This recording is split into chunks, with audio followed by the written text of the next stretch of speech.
Shalom, selamat pagi jemaat Tuhan. Berjumpa kembali dalam doa pagi online. Mari datang bawa hati kita kepadanya.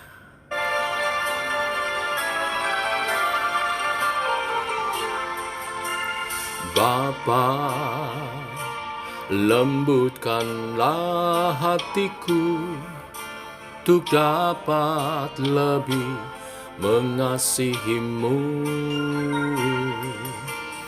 Bapa,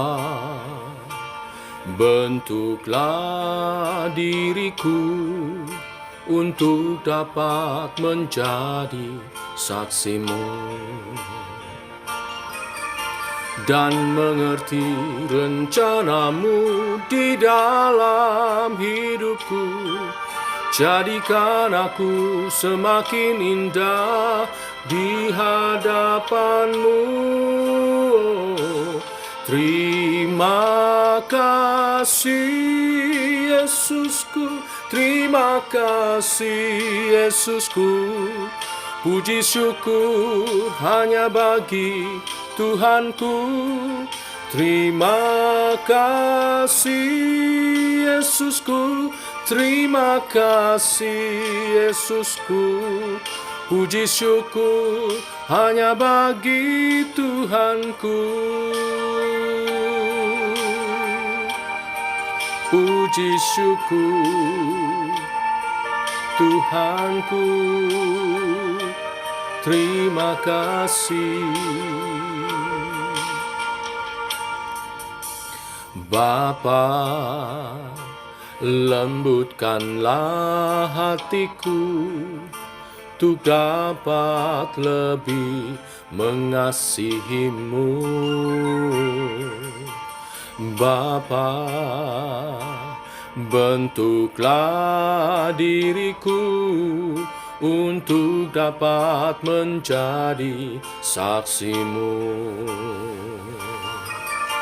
dan mengerti rencanamu di dalam hidupku. Jadikan aku semakin indah di hadapanmu. Terima kasih Yesusku, terima kasih Yesusku. Puji syukur hanya bagi Tuhanku. Terima kasih Yesusku, terima kasih Yesusku. Puji syukur hanya bagi Tuhanku.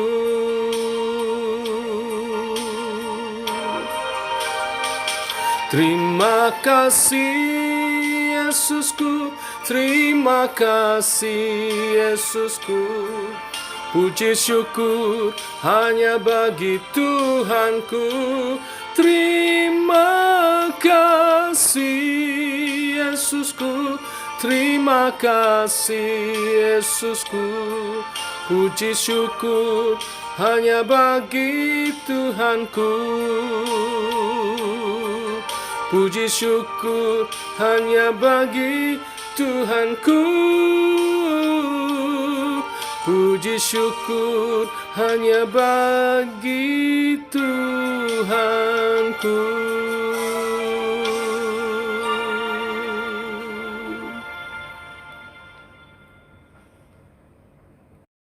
Demikian kami naikkan puji syukur kepadamu Tuhan. Engkau yang menjaga hati. Engkau mengukir namamu dalam hati kami Tuhan. Untuk kami hidup bagi kemuliaan namamu. Terus bimbing dan sertai kami. Teguhkan oleh kebenaran firman yang sebentar kami renungkan. Supaya hati kami terus mengarah kepada Tuhan. Supaya hati kami seturut kehendak rencanamu. Berfirmanlah Bapa, kami siap mendengar. Dalam nama Tuhan Yesus Kristus. Amin. Bapak Ibu, kita lanjutkan renungan firman Tuhan pada pagi hari ini. Roma pasal 2 ayat 1 sampai yang ke-11. Demikian firman Tuhan. Karena itu, hai manusia, siapapun juga engkau yang menghakimi orang lain, engkau sendiri tidak bebas dari salah. Sebab dalam menghakimi orang lain, engkau menghakimi dirimu sendiri. Karena engkau yang menghakimi orang lain melakukan hal-hal yang sama. Tetapi kita tahu bahwa hukuman Allah berlangsung secara jujur atas mereka yang berbuat demikian. Dan engkau, hai manusia, engkau yang menghakimi mereka yang berbuat demikian, sedangkan engkau sendiri melakukannya juga. Adakah engkau sangka bahwa engkau akan luput dari hukuman Allah? Maukah engkau menganggap sepi kekayaan kemurahannya, kesabarannya, dan kelapangan hatinya? Tidakkah engkau tahu bahwa maksud kemurahan Allah ialah menuntun engkau kepada pertobatan? Tetapi oleh kekerasan hatimu yang tidak mau bertobat, engkau menimbun murka atas dirimu sendiri. Pada hari waktu mana murka dan hukuman Allah yang adil akan dinyatakan. Ia akan membalas setiap orang menurut perbuatannya, yaitu hidup kekal kepada mereka yang tekun mencari kemuliaan, kehormatan, dan ketidakbinasaan, tetapi murka dan geram kepada mereka yang mencari kepentingan sendiri, yang tidak taat kepada kebenaran, melainkan taat kepada kelaliman. Penderitaan dan kesesakan akan menimpa setiap orang yang hidup yang berbuat jahat, pertama-tama orang Yahudi dan juga orang Yunani. Tetapi kemuliaan, kehormatan, dan damai sejahtera akan diperoleh semua orang yang berbuat baik, pertama-tama orang Yahudi dan juga orang Yunani, sebab Allah tidak memandang bulu. Bapak Ibu, beberapa hari yang lalu kita dikagetkan dengan berita yang viral melalui mass media tentang seorang kakek yang diteriakin maling, lalu dikejar mobilnya, dan kemudian ketika mobil itu berhenti, tidak bisa berjalan lagi ke arah mana, orang-orang menghujaninya dengan pukulan, pentungan, dan akhirnya kakek itu tewas. Yang menyedihkan, ternyata kakek ini bukan seorang pencuri. Dia mengendarai mobilnya sendiri. Memang ada insiden dia menyerempet sebuah motor. Dia terus berjalan. Dia tidak melarikan diri sebenarnya, tetapi karena dia kurang pendengarannya, dia tidak memperdulikan orang berteriak. Bapak Ibu, saat seorang melakukan satu hal yang kelihatannya mungkin tidak kita sukai, menurut kita mungkin kurang pantas atau berkesan jahat, alangkah baiknya kita mencoba memahami dulu kenapa ia berlaku seperti itu. Belajar memahami dan bukan terburu-buru menghakimi. Mengapa? Karena firman Tuhan mengajar kepada kita penghakiman adalah bagian Tuhan, bukan bagian kita. Selain itu, siapa dari antara kita yang bebas dari kesalahan? Bisa saja sebaliknya, karakter atau kedewasaan rohani kita malah jauh lebih buruk daripada orang yang kita pikir berlaku buruk. Hanya karena kekayaan dan kemurahan Allah sajalah, kesabarannya lah, kelapangan hatinya lah, kita ini mendapat pengampunan dari Tuhan. Jujur, bukankah kita selalu berharap dari Tuhan dan juga sesama kita untuk memahami kita? Maka kita pun harus mau atau setidaknya belajar memahami orang lain. Hari ini kita belajar dari rangkaian khotbah pengajaran Rasul Paulus di Roma. Yang pertama, bahwa manusia tidak layak menghakimi sesamanya. Firman Tuhan di ayat 1-8 mengajarkan kepada kita bahwa setiap orang tidak layak menghakimi orang lain sekalipun orang tersebut melakukan kesalahan. Mengapa? Karena kita sendiri adalah orang yang tidak bebas dari kesalahan. Bagaimana mungkin seorang yang tidak bebas dari kesalahan dapat menyalahkan dan menghakimi orang lain? Selain itu, karena Allah adalah pribadi yang penuh dengan kekayaan kemurahan, kesabaran, kelapangan hati, yang menuntun setiap orang kepada pertobatan. Mungkin saat ini masih ada orang yang berada dalam kegelapan dosa, sedang dalam proses menuju pertobatannya. Ada saatnya Tuhan juga memilih mereka untuk masuk ke dalam bagian daripada karya kasih-Nya. Oleh sebab itu kita tidak boleh buru-buru menghakimi orang. Mungkin Tuhan masih memberi kesempatan untuk dia bertobat. Kesempatan tetap dapat diberikan kepada setiap orang, termasuk orang-orang yang saat ini mungkin menghancurkan atau membenci gereja sekalipun. Yang kedua, kita belajar mencari kebaikan Tuhan dalam ketidakadilan dunia ini. Menarik firman Tuhan yang dinyatakan bahwa Tuhan akan membalas setiap orang menurut perbuatannya, baik itu perbuatan baik berupa hidup kekal, kepada mereka yang dengan tekun berbuat baik, mencari kemuliaan, kehormatan, dan ketidakbinasaan.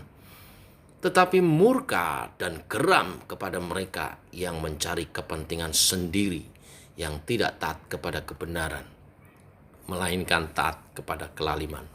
Ya, ayat 6 dan 7 tadi kita sudah baca. Firman ini menegaskan di dalam hidup kita tentang pilihan hidup, Bapak Ibu Saudara sekalian. Apabila seseorang mengetahui tentang pilihan hidup, maka firman Tuhan memberikan pemahaman bahwa kita dapat memilih hidup untuk memperoleh kebaikan, kemuliaan, kehormatan, ketidakbinasaan, dan perkara-perkara kekal di dunia ini melalui Kristus tentunya. Tetapi dapat pula orang lain, atau kita justru mencari murka dan geram Allah ketika kita mempunyai kekerasan hati melawan perintah Allah, yaitu antara lain dengan menghakimi orang lain. Ketika kita menghakimi orang lain, maka sesungguhnya kita sedang menutup jalan Allah yang sabar, yang murah hati, yang lapang hati, yang baik hati untuk orang lain, agar mereka tidak bertobat dan menyembah kepada Tuhan. Tugas kita adalah melakukan kebaikan-kebaikan dalam ketidakbaikan dunia ini. Dengan demikian kita memancarkan kemuliaan, kehormatan, dan kekekalan hidup dalam Yesus Kristus Tuhan yang Dia kehendaki bagi setiap kita orang percaya. Yang ketiga, izinkan tangan Tuhan yang ajaib mengelola hidup setiap orang. Karena penghakiman Tuhan belum tentu penghukuman. Ketika kita memandang sesuatu buruk, seringkali kita menilai itu hukuman. Atau sesuatu yang baik, kita menilai itu sebagai hadiah atau anugerah. Tetapi kali ini kita akan belajar bahwa sesuatu buruk terjadi belum tentu itu hukuman. Bisa jadi itu adalah proses dari Tuhan untuk seseorang itu berbalik, bertobat, dan menemukan kasih karunia di dalam Yesus Kristus Tuhan kita. Mari kita berdoa. Bapa, kami mengucap syukur untuk kekayaan kemurahan-Mu, kesabaran-Mu, dan kelapangan hati-Mu yang kami rasakan melalui anugerah penebusan dalam Yesus Kristus Tuhan kami. Melalui kuasa Roh Kudus yang lembut menyapa setiap kami sehingga membawa kami ke dalam pertobatan dan menuntun kami dalam anugerah keselamatan di dalam Yesus Kristus. Terima kasih Tuhan. Ajari kami menghargai itu semua dengan kami juga tidak menghakimi sesama kami, tetapi justru mengambil sikap positif untuk belajar memahami apa yang terjadi dalam kerusakan dunia, ketidakadilan mungkin yang kami alami, dan kejahatan manusia, dengan percaya bahwa Tuhan bekerja di dalamnya untuk mendatangkan kebaikan sehingga orang-orang itu boleh menerima kasih Tuhan dan bertobat. Ajar kami percaya akan karya-Mu, bukan hanya secara pribadi bagi kami, tetapi bagi dunia ini, bagi orang-orang di sekitar kami. Terima kasih Tuhan, kami percaya Engkau bekerja sampai saat ini. Kesempatan yang baik kami bawa dalam doa bangsa dan negara kami Indonesia. Saat ini yang sedang dilanda pandemi COVID-19 varian baru Omikron yang mulai juga menular, menyebar kemana-mana. Tuhan, kami percaya Engkau melindungi umat-Mu dan melindungi bangsa kami Indonesia. Kami berdoa untuk tim Satgas COVID-19 dapat menanggulangi ini bersama dengan pemerintah dan segala aparatur yang bekerja sama dapat bekerja sama dengan baik, sehingga pandemi ini dapat tertanggulangi, sehingga yang terpapar pun dapat disembuhkan, makin sedikit yang mengalami kematian, dan pada waktunya tepat, tidak perlu berlama-lama, semua dapat terkendali, Indonesia dapat membangun kembali, ekonomi pulih, dan semua berjalan baik dengan kenormalan baru. Kami berdoa untuk masyarakat Indonesia makin ditimbulkan kesadaran, kedisiplinan akan kesehatan, akan protokol kesehatan, sehingga semua ini dapat saling membantu untuk mengatasi masalah COVID ini. Berkati Presiden kami Jokowi, staf menterinya, wakilnya, juga bersama dengan Polri, dengan TNI, bekerja sama bahu-membahu. Kami serahkan dalam tangan-Mu Tuhan. Kerja mereka dalam pertolongan daripada Tuhan. Kami berdoa untuk pembangunan yang sedang dikerjakan, semua itu membawa kemajuan bagi Indonesia. Terima kasih Tuhan. Memasuki musim pancaroba, kami berdoa supaya tidak terjadi bencana-bencana. Kami berdoa juga untuk gereja-Mu supaya menjadi berkat, pengaruh yang baik di lingkungan Kau percayakan, baik GKI Sunter di wilayah Sunter maupun gereja-gereja Tuhan yang lain dimanapun juga berada di seluruh Indonesia bahkan dunia. Kami bersatu dalam kuasa Roh-Mu, berdoa untuk kebaikan dunia. Demikian doa-doa kami naikkan di dalam nama Tuhan Yesus Kristus. Amin. Demikian saudara doa pagi kita. Selamat pagi, selamat berjalan bersama dengan Tuhan. Shalom, tetap semangat.